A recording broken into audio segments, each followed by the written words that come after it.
You're about to discover why an entire generation was convinced to throw away money on things they didn't need. And the worst part?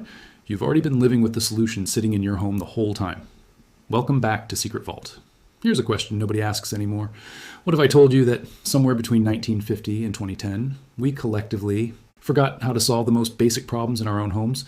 Not because we got stupider, but because someone profitable decided it was Betty R if we forgot. Think about that for a second. Right now, you're probably paying for solutions to problems that you or grandparents solved with items they already had lying around. Every single day, you're throwing away money without even realizing it's happening. Imagine this. It's 1960.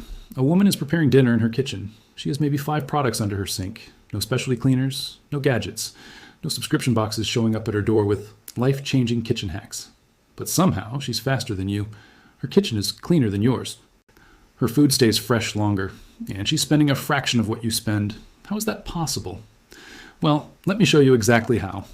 And once you see it, you're going to be angry at how simple this all is. The first forgotten solution starts with something so obvious that you'll immediately wonder why nobody tells you this anymore. It's about keeping your cutting board from sliding across the counter like it's ice skating. Picture this. You're standing at your counter trying to chop vegetables and the board keeps moving. You spend half your time fighting with it instead of actually cutting. Today, we sell special non-slip mats for this. They cost money, they take up space, they sit in some drawer you can never find. But here's what people used to do. They took a damp kitchen towel, placed it under the wooden board, and suddenly, problem solved. That tiny layer of moisture creates just enough friction to keep everything steady. The board stops moving. Your knife doesn't slip. You're safer. You work faster. And it costs absolutely nothing because you already have that towel. But notice what happened here. A problem that was solved for $0 became a problem that now requires you to buy specialized equipment. How many times has this happened in your kitchen? The second solution is about water. Specifically the water you're currently pouring down the drain. When you boil pasta, potatoes, or vegetables, that water isn't waste. It's liquid gold, and we've been throwing it away for the last 20 years like we're insane. That water is filled with starch and nutrients that your food actually left behind. Pasta water? It contains starch that clings to noodles and creates the perfect texture for sauce. Potato water? Soup base? Vegetable water? Gravy thickener. An entire generation knew this instinctively. They saved every useful drop because wasting resources had consequences. They didn't have the luxury of running to the store every time something ran out. So they maximized what they already had. That's not just efficiency, that's survival knowledge. And somewhere along the way, we decided that was beneath us. We decided it was easier to just buy new things than to think about how to reuse what we have. Here's where it gets interesting. The third forgotten solution involves something that's probably sitting in your pantry right now, slowly turning into a brick. Brown sugar. If you've ever opened a container of brown sugar only to find it's transformed into a solid, unusable brick, you know the frustration. You wasted money, you can't use it, and now you have to go buy more. But for decades, there was a simple solution. Take a small piece of bread, put it in the container with your brown sugar, seal it up, and wait. The moisture from that bread migrates into the sugar. The sugar softens. Problem solved. And that piece of bread, you can use it again or throw it away. One tiny action, taken seconds, saves you money and prevents waste. But corporations can't sell you that solution. They can't make money from a piece of bread. So they invented special brown sugar covers and moisture control packets, products that do the exact same thing as a piece of bread, but cost money and require shelf space. The fourth solution is about stale bread itself. And this is where you really start to see the shift. Stale bread used to be a resource, not garbage. Think about what that means. Bread that's hard and impossible to eat fresh, that's not waste. That's raw material for something else. Breadcrumbs, croutons, stuffing, bread pudding, a thickener for soups and gravies. An entire language existed around how to transform stale bread into something valuable. But here's what changed. We got wealthier as a society. We stopped needing to transform things. We could just buy new, throw away the stale stuff, get fresh bread tomorrow, and as that mindset spread, something else disappeared. We collectively forgot that bread could become something else. Now, stale bread becomes garbage, and you buy more bread. You throw it away. You buy more bread again. It's almost like we were trained to forget. The fifth forgotten solution is about vinegar, not fancy vinegar, not specialty vinegar, regular white vinegar from the grocery store. A bottle costs maybe $2 and can sit in your cabinet for years, but it could do things that modern households now require 5 different products for. Mineral buildup in your kettle? Vinegar. Odors in your kitchen? Vinegar. Certain surface cleaning? Vinegar. One product, multiple uses. That was the old philosophy. You bought something useful and then you learned everything it could do. You didn't buy a product for every single problem. That approach doesn't scale in a market economy. Companies need you to have 10 products under your sink. They need specialized solutions for specialized problems. They need you to believe that vinegar, which works for almost everything, isn't good enough. They need you to need more. And somewhere along the line, we believed them. The sixth solution is where this becomes almost frustrating because it's so simple. It's about where you keep your potatoes. Most people shove potatoes wherever there's convenient space. Fruit bowl, counter. That dark cabinet that's kind of close to the kitchen. But your potatoes don't care about convenience. They care about conditions. The potatoes last significantly longer in a cool, almost dark, dry, well-ventilated place. Light causes them to turn green and develop toxins. Heat makes them sprout. Humidity causes mold. But the right conditions, a potato can last for months. So instead of buying potatoes constantly and throwing half of them away, your grandmother knew to store them properly. She bought them once. They lasted. No waste, no extra trips to the store, no money wasted on produce that spoiled. But to know that, you'd have to understand food. Really understand it. And modern food systems are specifically designed so you don't have to. You buy it. You use it. You throw it away. You buy more. The system works better when you don't think about how food actually behaves. The seventh forgotten solution is about knives, and this one reveals something important about how the entire economy changed. A dull knife seems safer, right? It doesn't feel sharp, so people assume it's better. But a dull knife actually requires more pressure. More pressure means more likelihood of slipping. More slipping means more accidents. But here's the thing that everyone misses. Dull knives also make cooking harder. Everything takes longer. You work harder. Your food doesn't turn out as good. So instead of maintaining your knives, keeping them sharp, respecting your tools, people just buy new knives. And when those dull out, they buy more knives. But that's not a sustainable approach. That's a profit model. The old approach was different. You owned a knife. You sharpened it. You maintained it. It stayed good. That same philosophy applied to everything. Your kitchen equipment wasn't something you replaced constantly. It was something you took care of and kept working. That requires patience. That requires knowledge. That requires thinking long-term instead of quarterly earnings.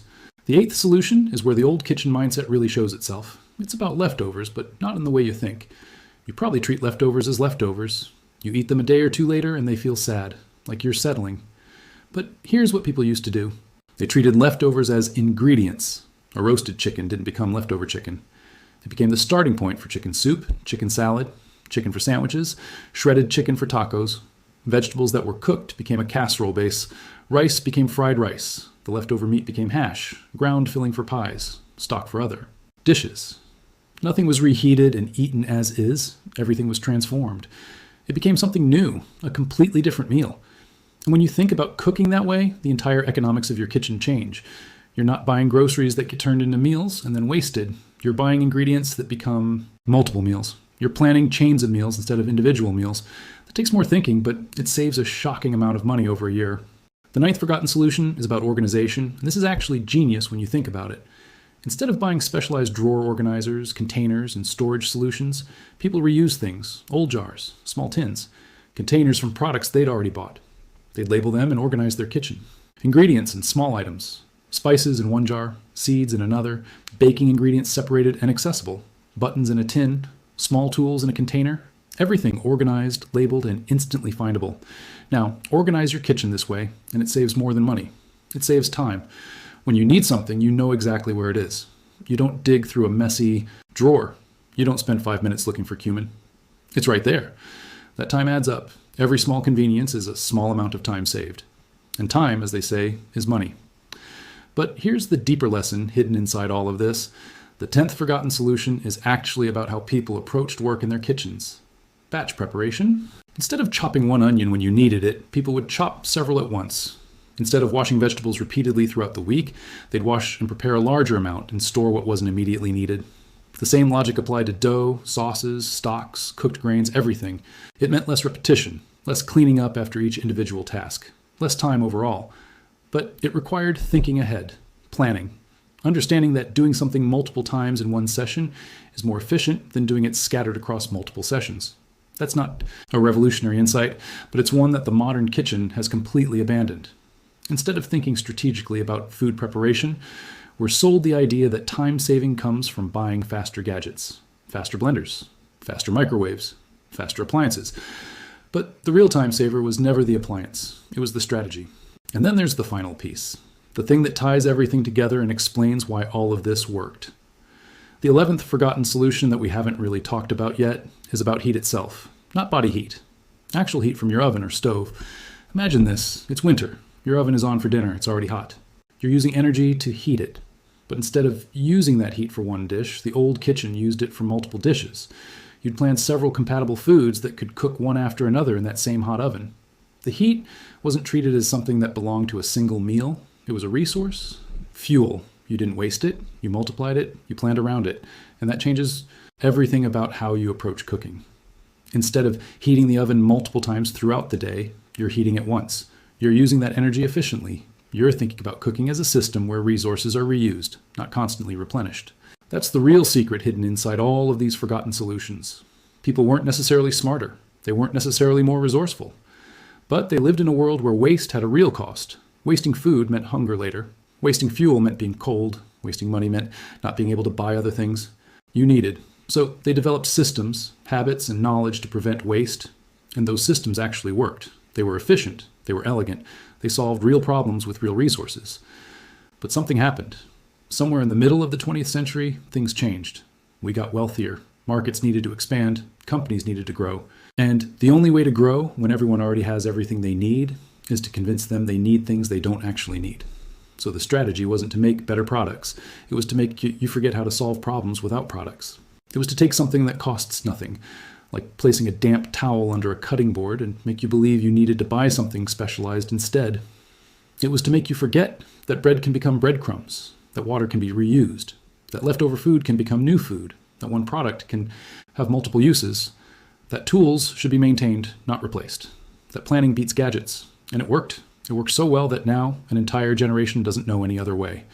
You look at organizing your kitchen and you immediately think you need to buy organizers. A cutting board slides and you think you need a mat. You have stale bread and you think garbage. You have leftover food and you think of it as waste. You have a dull knife and you buy a new one. Each individual decision seems reasonable, but collectively these decisions add up to a system where you're constantly buying things to solve problems you could solve with what you already have. Here's what's wild about realizing this. You can't unsee it. Once you understand that you've been convinced to forget, you start seeing it everywhere. That specialty cleaner, vinegar, that expensive organizer, jars you already have, that cutting board mat, a towel, that new kitchen gadget, probably something you can accomplish with tools you already own. The marketing industry spent decades teaching you to forget these solutions. And now that you remember them, you realize how much money you're leaving on the table, how much waste you're creating by default, how much you're buying that you don't actually need. But here's the thing that really gets me. It's not your fault. You weren't stupid for forgetting. You were marketed out of knowing. There's a difference. The systems and products and advertising were specifically designed to make you forget, to make you believe that problems require purchases, to make you think that old solutions aren't good enough, to make you want new things constantly. And it worked because we're not really trained to question this. We're trained to accept it. So before you walk into a store and buy another specialty kitchen product, another gadget, another solution to a problem you might already be able to solve, stop. Look around your home. In your kitchen drawer, your bathroom cabinet, under your sink. You probably already have everything you need. A damp towel, some vinegar, a piece of bread, some leftover containers, knowledge about how to batch cook, understanding about how to reuse water, and the ability to transform stale bread into something useful, the patience to maintain your tools instead of replacing them. These aren't just money-saving hacks. They're a different way of thinking about the world, a way that says resources matter, that waste is bad, that learning how to work with what you have is more valuable than constantly buying what you don't need. That's not just efficiency, that's freedom. Because the less you need to buy, the less you're dependent on the system that's trying to sell you things. The more you can solve your own problems, the more control you actually have. And that's something nobody really wants you to figure out. So they keep selling you solutions, and you keep buying them. And the cycle continues. But what if this month you started small? What if you took just one of these forgotten solutions and tried it? Put a towel under your cutting board. Save your pasta water. Take a piece of bread to your brown sugar. See what happens. See if it actually works. Because I'm betting it does. I'm betting that within a week, you'll realize that you've been overthinking this the entire time. And once you realize that, everything changes. You see that you don't need half the things in your kitchen. You see that you've been wasting money for no reason. You see that simple solutions that cost nothing actually work better than expensive products. And then you start to question what else you've been convinced to buy that you don't actually need. That's the real secret. Not the solutions themselves, though they're useful, but the realization that you have more power than you've been told. You can solve your own problems. You don't need to wait for innovation. You don't need to buy the new product. You need to remember what your grandparents knew, and then you need to ask yourself why you were ever convinced to forget. That's what Secret Vault is really about. Bringing back the knowledge that was hidden, the solutions that were forgotten, the power you had all along but were convinced you'd lost. Because the most valuable secret isn't something new, it's something old that they made you forget.